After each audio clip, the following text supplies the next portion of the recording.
We got motion, we get money. It's your boy WG Quan. We back with another Hell Kitty. Last scene. Another Hell Kitty. I'm not sure which one it is, just North Addison Road. Running from the police isn't an uncommon offense, especially amongst people who have warrants or who get caught breaking the law. In that case, backup is usually called and the squad of officers either hunts the car down or traps it. Standard procedure. But what do the police do when the car they're chasing can't be caught? That's an issue that the officers of Flint, Michigan are about to face right now. I should be versing a Dodge out of there. Hellcat going 150 miles per hour, resulting in an intense police chase. On August 17, 2022, an officer of the Grand Blanc Township Police Department was patrolling his corner of Flint, Michigan, when he witnessed a highly dangerous situation taking place.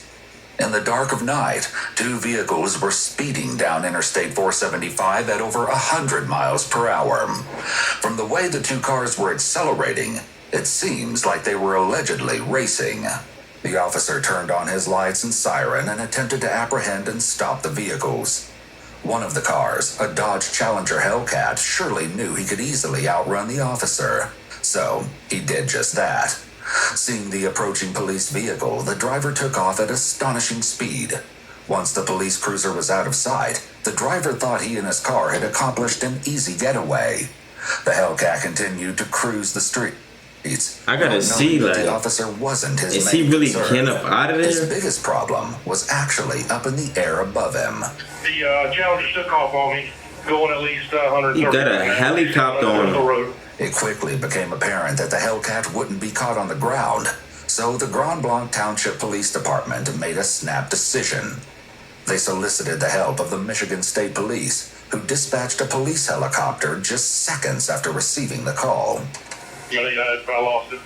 Last seen northbound near the lake. I'm not sure which one it is. How would they know which car it is? We got him coming through the curves. It's dark color, that's all I can tell you. I guess how fast it's going. Appears white in this footage. Y'all let me know how they know which car it is by using the helicopter footage. Because the pilot is using a forward-looking infrared or FLIR camera to track the car. Oh, that's how. For those who don't know, an infrared camera detects the heat that a person or object gives off. The Hellcat has been consistently traveling at a high speed, from the racing to being chased. As a result, the car's wheels have become very hot, hence why it's glowing whiter than the cars around it. This is a lucky break for the officers since this makes their target stick out like a sore thumb. Did up a little bit, swerved around some vehicles, still driving extremely recklessly. While he is fleeing, he is digging. He is not stopping, twin. Car. According to the speedometer in the upper right-hand corner of the monitor, the helicopter had to reach a speed of almost 150 miles per hour to keep up with the performance car as it sped down the highway. If an unobstructed flying craft had to fly that fast to keep pace, one can imagine how fast the Hellcat must have been going on the ground. Chavez now and then up to Robert T. They're exiting at Robert T. And it looks like it's going to be an orange, burnt orange Challenger with maybe a white racing stripe or something similar. It's going to be westbound on Robert T. And that's my bad on the color. It's actually going to be gray. It's a gray Charger black racing stripes. Completely wrong. Boulevard now still westbound. Normal speeds about 40. He don't even know that helicopter on him. Westbound normal speeds. He just think this shit regular. Slowing up here at Garland. Making a southbound turn into the parking lot. Okay, make a left. Can't turn. When you get into the parking lot, you're going to be nose to nose with another car comes in off the hill. You get pocket. They got boxed him in. He boxed him in.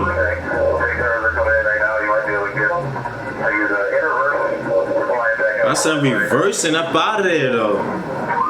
And he skirt over on him again. Again. He take off again.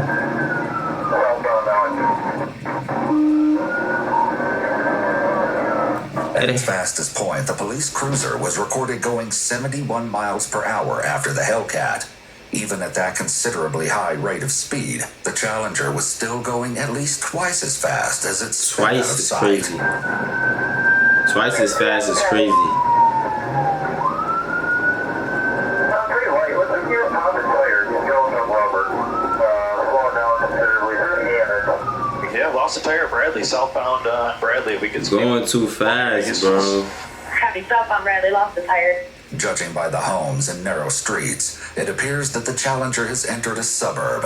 He might be cutting through, or he might be attempting to flee by hiding in or around the houses. If he plans to do the latter, then that presents an entirely new set of problems for police. Lincoln right now, northbound. It's going to be coming back up towards M21 here in a second. It's just south of M21. He's blacked out. Pulling into an address right now on Lincoln. The numbers are going to be Lincoln Drive. Driver's door is open. Lincoln, that's You don't Lincoln, even know Chicago. that the hell he on him. Driver's at the truck. Walked into an address next door, which I think is at Lincoln. There's a pickup truck in the driveway and an SUV darked out further out. He's up in the house. That boy is glowing, boy. And check that, not up in the house. He's walking around to the backyard, just trying to avoid us underneath some trees. We can get cars in the area. We can get a perimeter. It's unclear why the suspect didn't enter the house. He pulled into the driveway and took his time getting out and walking away. There's one as if person. he I thought were it was somewhat two people. comfortable being there. However, notice that his female passenger doesn't get out of the car. This could be his residence, or this could be the home of a complete stranger. The driver is basically straight off that first patrol car and behind the house. I have lost him for the time being underneath some trees. If we get a perimeter, Brabant, Lincoln, You gotta stay under mad trees and just please. That would work great. imagine being in this situation, bro. Like, really imagine. Oh, we got a dog around. The purpose of a perimeter is to close the perpetrator in on all sides by blocking off all primary avenues of travel in the immediate area. If a potential escape route is left unpatrolled, the suspect can run off unseen. A perimeter can be especially important when a canine is brought to the scene, as some people have a genuine fear of dogs and are more likely to get scared and flee. Troop 3, where's the dog at? I might have him behind one house to the north of where the vehicle is. Hard to tell though right now. I just need somebody here, the canine, to go check it. The 45-minute manhunt came to an end shortly 45 after, minutes? and with no casualties or injuries sustained. The suspect was brought out of his admittedly poor hiding place and arrested without further issue. Yeah, it was no The way you could driver's hide, name was bro. never given, only that he was 23 years of age. The name and age of the passenger of the Hellcat were never disclosed. The car was taken away to the impound yard, Damn, and Hell the Kitty driver was taken gone. to Genesee County Jail, where he would be charged with fleeing and eluding police, both of which were felony Felonies. offenses. Going downtown, fool, for nothing, fool. And a Hellcat, they don't know if it's stolen or not. Blew a tire. That's why you can't be driving that fast, fool. But tune into my vlog channel. Check out the links in the bio. Subscribe, like, leave a comment. It's your boy WG Corn. We out.